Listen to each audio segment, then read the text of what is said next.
Let's talk Aaron Rodgers for a second, because I believe people tell you what matters to them with their choices. So Russell Wilson told you it was about winning championships. He simply didn't trust a defensive coach and a team that couldn't draft consistently. To him, he was willing to go into a very tough division and a new conference because he feels, and his agent feels, the GM's better in Denver, the O-line's better in Denver, the weapons are better in Denver, and the defense is much better. He'll take on Mahomes, Herbert, and Derek Carr. Russell's about winning. Aaron Rodgers, knowing he doesn't have an owner, knowing he doesn't have a second wide receiver he can trust, we saw that in the playoff game against the 49ers, Aaron Rodgers wanted the money. Aaron Rodgers is probably now the highest paid player in the NFL. That's fine. I'm okay with it. But Aaron Rodgers told you what mattered.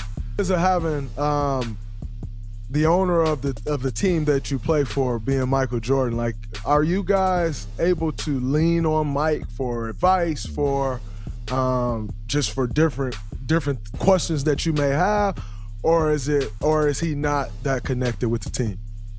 Oh no, he's connected. You know, I got MJ's number. I text him whenever, you know, we hit a rough patch and see what he would do in the situation. Or I text him about a game and he texts right back. Like as soon as I text him, I'll give him 5 minutes. He texts right back. It's crazy. But yeah, I mean, before All-Star break, he came in and ripped our ass. We got beat at home by Orlando.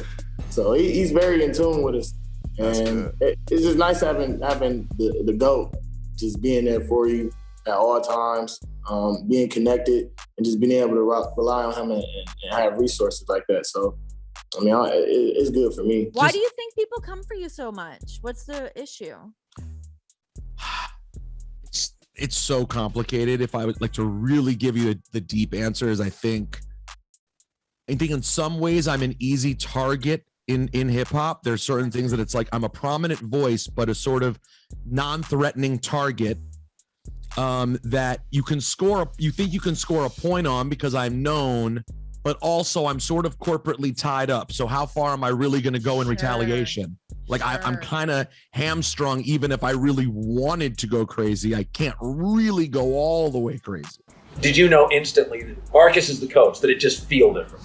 Yeah, I knew from the first, even before he was head coach, when he was the coordinator, like our first team meeting, he's like blasting like rapper Little Baby. It's the first thing that came out. It's like, I'm like, oh, okay, it's like a whole different like vibrant vibe around this dude, which I think adds like a great aspect to it. Sure. I think he brought like a level of excitement to coming to the group every day. Like, and this is not saying anything was worse or better or anything like that, but you know, sometimes like going to class, going to practice, going to doing everything, camp, things like that, like you can get mundane and I do the same thing every day. But like I felt like Coach Freeman, what he did, just kind of, he found ways to bring excitement to everyday things. And I felt like that kind of really helped people. From injury, which by the way, I am projecting or targeting my return next Monday, the 14th versus the Wizards. That is the date that I am targeting. I'm excited as hell. I love John Rahm this week. And my thought process on this is simple. I think John Rahm, when it's all said and done, will go down as one of the greatest players in the history of the game. Well, to do that, you have to win a lot of golf tournaments. And I heard Pat Perez last week. He was on with Colt Dost and Sleaze on their podcast, Golf Subpar. And he talked about he plays with John Rahm at Silverleaf Country Club in Arizona. They both live in Scottsdale, where I would love to not only live and be a member, hopefully here in the near future. And he mentioned that John Rahm told him a long time ago that I'm not in this for the money. He's already super rich. I'm not in this for the fame. I'm in this to try to win 19 majors.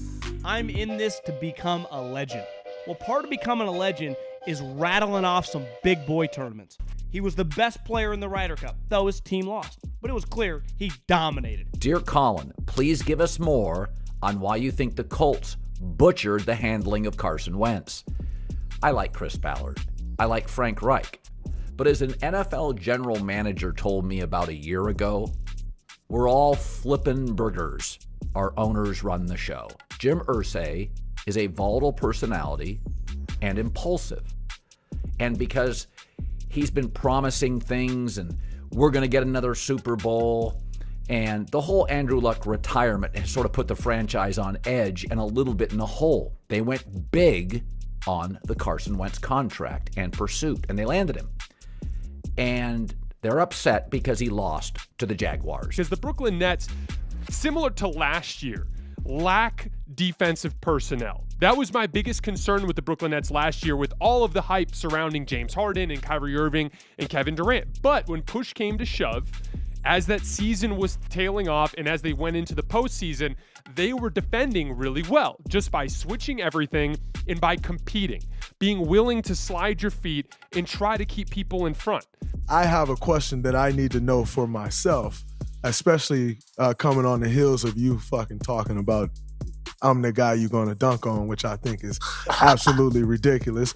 But first off, what would spark you to say that? Because now, I mean, not that I wasn't already expecting you to try to dunk on me because you've tried it before, but like now I'm too on my toes for it. Now, like, what would spark you to say that, Miles? Because every time I try to dunk on you, you foul me or something else.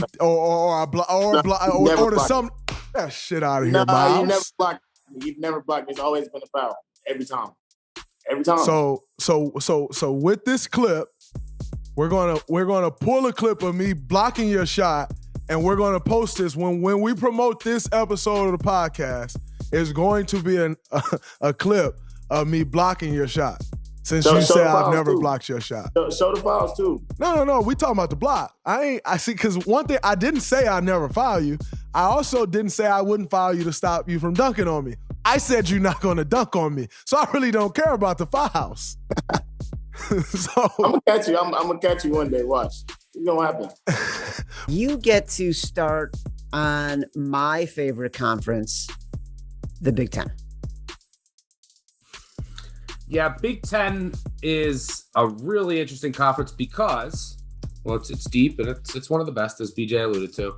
But there's a big question mark headed into it. If anyone watched the games yesterday, one of the best players in the country, Johnny Davis for Wisconsin, went down. And with an injury, didn't play. They got upset by Nebraska at home. And they had a chance to clinch the 1 seed, and they just melted down. They scored 2 points over the final 6 minutes. Without him, this isn't even an NIT team. I mean, they are horrendous. Colin, what's a word that has caught your attention lately? Well, that is a very interesting and perceptive question. It's rotational player. I hear that all the time in the NBA now. You used to be called a bench player.